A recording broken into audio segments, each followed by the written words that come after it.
10th class के विद्यार्थी के लिए सुनहरा अवसर। रासायनिक अभिक्रिया एवं समीकरण चैप्टर हम लोग स्टडी कर रहे थे और आप लोग के लिए, आप लोग उम्मीद है कि कहीं ना कहीं पढ़ ही रहे होंगे, तो हम रिवीजन कराने के लिए अपना हैंड रिटेन नोट्स बना करके आपको लाए हैं, जो कि बहुत ही इंपॉर्टेंट है और वही चीज़ को रिवीजन करवाएंगे जो आपके लिए इम्पॉर्टेंट है, आपके एग्जाम के लिए इम्पॉर्टेंट है, ठीक ना। तो बहुत इंपॉर्टेंट है। देखिए, इसमें हम लोग बातचीत कहाँ तक कर लिए थे पिछले लेक्चर में। जो लेक्चर विद्यार्थी नहीं देखे होंगे तो वो विद्यार्थी लेक्चर जरा जा करके देख लेंगे, ठीक ना, पीछे वाला। देखिए, ये चैप्टर 1 है, रासायनिक अभिक्रिया और समीकरण में रासायनिक अभिक्रिया किसे कहते हैं इसके बारे में बता दिया गया था। फिर कहा जाता है कि रासायनिक अभिक्रिया का पहचान, ये सभी बता दिए गए थे। रासायनिक अभिक्रिया से रिलेटेड बातों को बता दिया गया था। रासायनिक समीकरण, यानी कि यहाँ पे चलो एक बार फिर से रिकॉल कर देते हैं, ठीक ना, हल्का सा पॉइंट है। रासायनिक अभिक्रिया क्या होता है? परिभाषा है यहाँ पे लिखा हुआ, जब एक या एक से अधिक पदार्थ आपस में मिलकर नए पदार्थ बनाते हैं तो इस क्रिया को रासायनिक अभिक्रिया कहते हैं। यानी कि जब कोई एक पदार्थ कोई दूसरे पदार्थ के साथ मिल करके एक नया पदार्थ का निर्माण करता है, उसे हम क्या कहते हैं? तो उसे हम कहते हैं रासायनिक अभिक्रिया। जैसे मान लिया जाए बाबू कि एक पदार्थ हाइड्रोजन, एग्जाम्पल में लिख लेना Cl2, और ये मिल करके बनाते हैं 2HCl, एक नया पदार्थ का निर्माण कर दिया। तो जो नया पदार्थ का निर्माण किए हैं इसको हम लोग बोल देते हैं क्या चीज, कि ये एक प्रकार से आपके पास हो जाता है रासायनिक अभिक्रिया, ठीक ना। अब देखिए, दैनिक जीवन में उदाहरण, रासायनिक अभिक्रिया का दैनिक जीवन में उदाहरण, जैसे लोहे में जंग लगना, ये एकदम याद कर लेना है, एकदम टॉपिक बना करके अच्छा से स्टार मार के लिख लेना है। दैनिक जीवन में उदाहरण, लोहे में जंग लगना। आप लोग देखे होंगे कि लोहा में जंग लग जाता है, तो लोहा में जो जंग लगता है, तो लोहा में जंग लगने की प्रक्रिया भी एक प्रकार का रासायनिक अभिक्रिया है, ऑक्सीकरण प्रक्रिया कहते हैं। तो लोहा में जंग लगना, दूध का दही बनना, मोमबत्ती का जलना, खाना पकना, फल का पककर खराब होना या फल पकना, ये सब भी एक प्रकार का क्या होता है? रासायनिक अभिक्रिया होते हैं, ठीक ना। तो इन सभी में पुराने पदार्थ बदलकर नए पदार्थ बनते हैं, नए पदार्थ बनते हैं। अब कहा जाता है अभिक्रिया की पहचान। अभिक्रिया की पहचान कैसे होती है? जब अभिक्रिया होता है तो जाहिर सी बात है कि रंग में परिवर्तन होता है। जब रासायनिक अभिक्रिया होते हैं तो जाहिर सी बात है क्या चीज़, कि यहाँ पे आपको देखने को मिलेगा कि अभिक्रिया की पहचान में रंग में परिवर्तन, रंग में परिवर्तन, ठीक ना। तो यहाँ पे आपको जरा सा ध्यान देना है कि रंग में परिवर्तन होता है। कहाँ गया जी, रुको, अरे PDF है ना, गड़बड़ा जाता है कभी कभी। देखिए, तो यहाँ पे आपका रंग में परिवर्तन, पहला नंबर पॉइंट आ जाता है, रंग में परिवर्तन। जैसे आपको देखिए, बहुत ऐसा चीज़ आपको देखते होंगे कि दूध में आप क्या करते हैं, चीनी को डाले, चायपत्ती को डाले, दूध का रंग बदल जाता है कि नहीं बदल जाता? जब हीट करते हैं तो चाय बनता है, तो दूध का रंग बदल गया कि नहीं बदला? तो रासायनिक अभिक्रिया होने पर रंग में परिवर्तन हो जाता है। फिर वो गैस का निकलना, बहुत सारे ऐसे रिएक्शन है जिसमें से गैस निकलता है, ठीक ना, hydrogen gas, nitrogen gas, oxygen gas, इस प्रकार से। फिर ताप या प्रकाश का निकलना, जो ताप होता है, टेम्परेचर निकलते हैं, प्रकाश निकलता है, ये सब होता है। कुछ अवक्षेप भी बन जाते हैं, ठीक ना, पूर्ण रूप से कंप्लीटली घुल नहीं पाते हैं तो वो अवक्षेप का रूप ले लेते हैं। फिर कहा जाता है गंध में परिवर्तन हो जाना। रासायनिक अभिक्रिया का पहले उसका स्मेल दूसरा होता है, रासायनिक अभिक्रिया जब हो जाता है तो उसका गंध दूसरा हो जाता है, बदल जाते हैं। चलिए, ये सब बात हम लोग पिछले क्लास में भी डिस्कस कर लिए थे। अब आता है हम लोग का रासायनिक समीकरण। यहाँ पर हम लोग का जो टॉपिक है रासायनिक समीकरण। चलिए, यहाँ से हम लोग समझेंगे, वो रिकॉल करवा दिए एक बार कि आपको आसानी से समझ में आ जाए। देखिए, यहाँ पर कहता है बाबू, रासायनिक समीकरण में किसी रासायनिक, पहले परिभाषा आप लिख लेंगे, किसी रासायनिक अभिक्रिया को रासायनिक संकेत और सूत्रों के द्वारा दर्शाने को रासायनिक समीकरण कहते हैं। अगर कोई रासायनिक अभिक्रिया है तो उस रासायनिक अभिक्रिया को आप लिख रहे हैं तो संकेत एवं सूत्रों के मदद से लिख रहे हैं। जैसे मान लिया जाए कि यहाँ पे हम लिख देते कि hydrogen plus chlorine plus chlorine बनता है, इधर हाइड्रोजन क्लोराइड, इधर बनता हाइड्रोजन क्लोराइड। बताओ, लिखने में इतना समय लगा। जगह भी ज्यादा ले लिया। अब इसको अगर हम संकेत के माध्यम से लिखते तो H plus C L HCl, चीजवा वही है कि नहीं है बताओ, HCl। समझ गए तुरंत कि हाँ सर ये तो तुरंत वही चीजवा है एकदम परफेक्ट। तो HCl। तो बताइए अगर कोई रासायनिक अभिक्रिया को संकेत एवं सूत्रों के मदद से हम लिखते हैं उसे रासायनिक समीकरण कहते हैं। तो रासायनिक अभिक्रिया को संकेत एवं सूत्रों के माध्यम से लिखना क्या कहलाता है, रासायनिक समीकरण कहलाता है।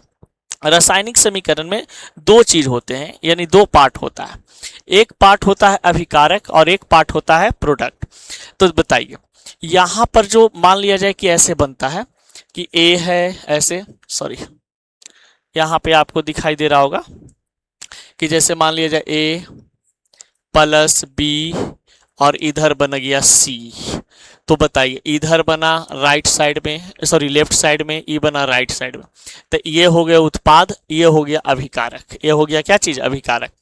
तो ए प्लस बी एरो सी, यानी कि जिधर रासायनिक अभिक्रिया में कोई पदार्थ भाग लेता है उसको हम अभिकारक कहते हैं, और जिधर कोई नया पदार्थ बनकर के तैयार होता है उसको प्रोडक्ट कहते हैं, उत्पाद कहते हैं। तो यहां से आप डिफिनेशन आपको मिल गया, जो नए पदार्थ बनते हैं उन्हें उत्पाद कहते हैं। रासायनिक अभिक्रिया के फलस्वरूप जो नए पदार्थ बनते हैं उसे उत्पाद कहते हैं। जो पदार्थ अभिक्रिया में प्रयोग होते हैं या जो पदार्थ अभिक्रिया में भाग लेते हैं उसे अभिकारक कहते हैं, उसे क्या कहते हैं, अभिकारक कहते हैं। और इस एरो साइन का मतलब होता है कि इधर से पदार्थ कोई रिएक्ट करके एक नया पदार्थ इधर की ओर बना रहा है, ठीक ना। जैसे H plus C L H2 plus Cl2 बना दिया 2HCl, 2HCl, तो एक नया पदार्थ का निर्माण प्रोडक्ट के तरफ हो गया। इधर देखिए आप, इधर देख सकते हैं आप H2 प्लस Cl2 2HCl बना रहा है आपके पास। तो इस प्रकार से आप एग्जाम्पल को भी लिख सकते हैं, कोई दिक्कत नहीं है, ठीक ना। चलिए रासायनिक समीकरण लिखने के नियम, रासायनिक समीकरण लिखने का नियम देखिए, स्टार मार के लिख लेंगे। सभी अभिकारकों को बाएं भाग में लिखा जाता है, जितना भी रासायनिक अभिक्रिया से रिलेटेड हम लोग पदार्थ रखते हैं वो बाईं तरफ लिखा जाता है, उधर लिखते हैं। फिर कहा जाता है बीच में प्लस का चिन्ह लगाते हैं, जैसे आप यहाँ पे समझ सकते हैं, देखिए एकदम आप लोग के लिए इंपॉर्टेंट है, ठीक ना। सभी अभिकारक को बाईं भाग में लिखते हैं। जैसे मान लीजिए हमको हाइड्रोजन लिखना है तो यहाँ पे हमने लिख दिया हाइड्रोजन एक पदार्थ है, प्लस एक पदार्थ हमारे पास क्लोरीन है, क्लोरीन है। तो बताइए बीच में हम प्लस का साइन लगाए ना, तो एक पदार्थ और कोई दूसरे पदार्थ के बीच में हमेशा प्लस का साइन लगता है। फिर हम एरो का साइन देते हैं, एरो का साइन दिया जाता है, ये दिशा को दर्शाती है कि रासायनिक अभिक्रिया की तरफ इधर कोई एक नया पदार्थ बन रहा है।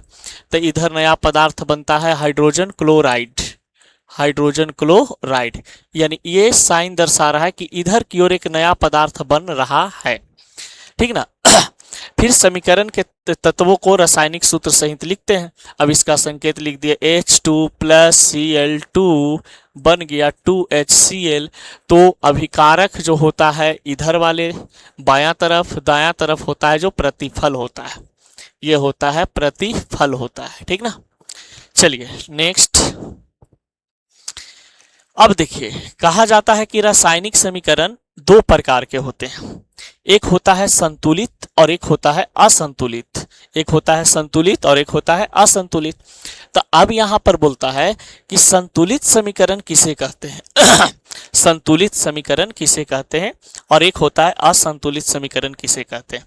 तो पहला यहां नंबर में आप लिखिएगा असंतुलित और दूसरा नंबर में लिखिएगा संतुलित। तो असंतुलित समीकरण लिख करके डैश मारिएगा और इसका डिफिनेशन लिखिएगा। जिस समीकरण में अभिकारकों एवं उत्पादों में उपस्थित तत्वों के परमाणुओं की संख्या समान नहीं होती है उसे असंतुलित समीकरण कहते हैं। यानी कि वैसा रासायनिक समीकरण जिसमें तत्वों की संख्या दोनों तरफ बराबर नहीं हो, दोनों तरफ बराबर नहीं हो, उसको हम लोग कहते हैं क्या चीज, संतुलित समीकरण, असंतुलित समीकरण। तो असंतुलित समीकरण का ये हो गया डिफिनेशन, ये हो गया एग्जाम्पल। आप देख सकते हैं अभिकारक तरफ, प्रतिफल के तरफ। अभिकारक के तरफ बताइए हाइड्रोजन के एगो है बाबू, दूगो। ऑक्सीजन के एगो है, दूगो। अभिकारक के तरफ दूगो है। प्रतिफल के तरफ है, नहीं आ जाओ। यहाँ पर हाइड्रोजन तो दूगो नजर आ रहा है, लेकिन ऑक्सीजन एक एगो नजर आ रहा है। तब बताइए संतुलित है क्या? संतुलित। ई तो सही है, लेकिन ई वाला गलत हो गया, 2 और 1। तो ये हमारा अभिक्रिया, ये जो समीकरण है ये असंतुलित हो गया। ये क्या हो गया? असंतुलित हो गया। अब देखिए दूसरा नंबर में संतुलित समीकरण। तो संतुलित समीकरण को इंग्लिश में हम बैलेंस्ड केमिकल इक्वेशन कहते हैं। इंग्लिश में क्या बोलते हैं? Balanced chemical equation. इसका डिफिनेशन यहाँ पे लिखा हुआ है, पहले आप लोग अपने कॉपी में लिख लेंगे। जिस समीकरण में अभिकारकों एवं उत्पादों में उपस्थित तत्वों के परमाणु की संख्या समान होती है उसे संतुलित समीकरण कहते हैं। यानी कि कोई ऐसा रासायनिक समीकरण आपके पास होगा जिधर मान लीजिए कि ये है अभिकारक, ये है अभिकारक, और एरो के उस तरफ रहता है प्रतिफल। तो अभिकारक और प्रतिफल दोनों के तरफ तत्वों की संख्या बराबर होती है। तो हाइड्रोजन की संख्या 4 और ऑक्सीजन की संख्या 2। उधर देखते हैं हाइड्रोजन की संख्या 2 दूनी 4 और ऑक्सीजन की संख्या 2। देखिए बराबर बराबर एकदम है, इसका मतलब संतुलित समीकरण है। तो वैसा समीकरण, वैसा रासायनिक समीकरण जिसमें अभिकारक तथा प्रतिफल के तरफ परमाणुओं की संख्या, तत्वों की संख्या क्या हो? बराबर हो, उसको हम कह देते हैं संतुलित समीकरण। कोई दिक्कत? अब बढ़ते हैं आगे।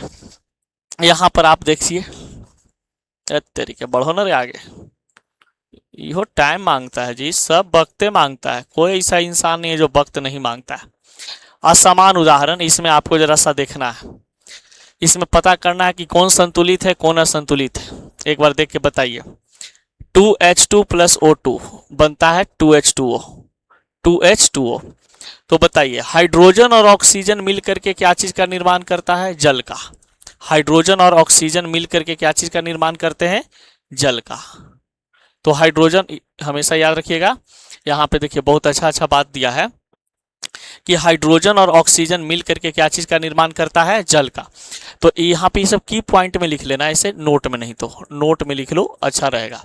ठीक ना, इस पॉइंट को लिख लेना कि हाइड्रोजन ऑक्सीजन मिल करके क्या चीज का निर्माण करते हैं? तो जल का। कार्बन और ऑक्सीजन मिल करके क्या चीज का निर्माण करते हैं? कार्बन डाइऑक्साइड का। जिंक प्लस हाइड्रोक्लोरिक मिल करके जिंक क्लोराइड तथा हाइड्रोजन गैस का। कैल्शियम ऑक्साइड तथा जल को मिलाकर के कैल्शियम हाइड्रा ऑक्साइड बनता है। कैल्शियम ऑक्साइड प्लस जल को मिलाने के बाद क्या बनता है? कैल्शियम हाइड्रा ऑक्साइड बनता है।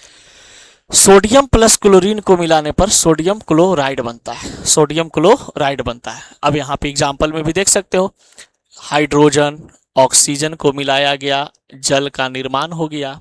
C प्लस O2 को यानी कार्बन तथा ऑक्सीजन को मिलाते हैं, CO2 कार्बन डाइऑक्साइड बन जाता है।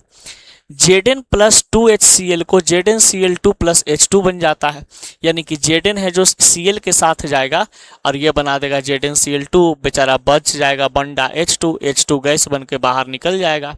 ठीक ना, तो ये सब कुछ रासायनिक अभिक्रिया है जो आपको कॉपी में लिख करके रख लेना चाहिए।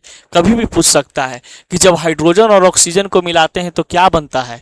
तो जल बनता है। जब कार्बन और ऑक्सीजन को मिलाते हैं तो क्या बनता है? कार्बन डाइऑक्साइड बनता है। ठीक ना, तो ये सब चीज आपको अपने कॉपी में नोट कर लो। नोट कर लिया? स्क्रीनशॉट ले लो। चलिए अब बढ़ते हैं रासायनिक समीकरण का संतुलन। रासायनिक समीकरण का संतुलन, ये भी बहुत अच्छा टॉपिक है। तो इस टॉपिक से रिलेटेड हम लोग बात को स्टडी करते हैं। देखिए सबसे पहले टॉपिक एकदम बनाओ, ये अच्छा समझ गए ना, ये एकदम पूरा ऐसे हच मार के, कहाँ गया रे?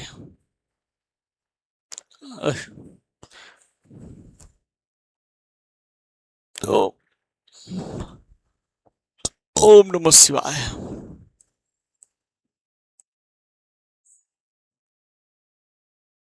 चलिए रासायनिक समीकरण का संतुलन, एकदम टॉपिक बनाओ ऐसे हच मार के, पहले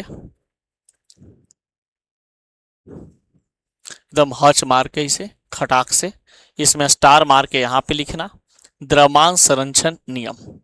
देखिए द्रव्यमान संरक्षण नियम क्या कहता है कि अभिकारक का कुल द्रव्यमान यानी अभिकारक के तरफ कुल द्रव्यमान तत्वों का उत्पाद के तरफ कुल द्रव्यमान के बराबर होता है, उसको हम द्रव्यमान संरक्षण नियम कहते हैं। उसे हम द्रव्यमान संरक्षण नियम कहते हैं।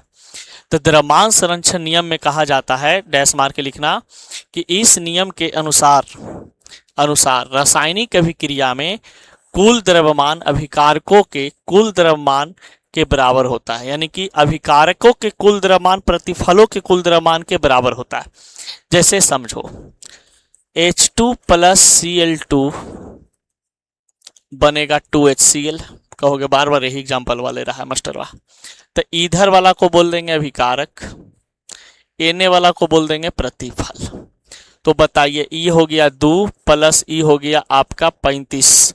एक क्लोरीन का होता है कितना 35 भार, तो 35 70।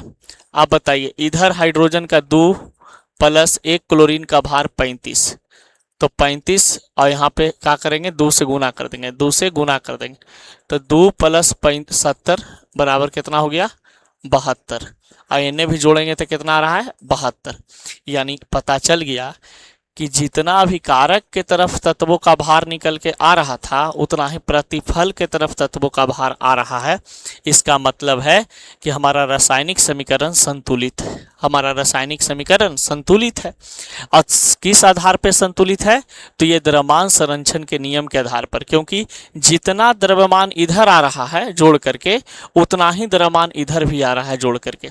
इसका मतलब द्रव्यमान संरक्षण के हिसाब से हमारा कब केमिकल रिएक्शन यानी H2 प्लस Cl2 2HCl जो बना है ये क्या है बैलेंस है। ठीक ना, चलिए बढ़ते हैं आगे।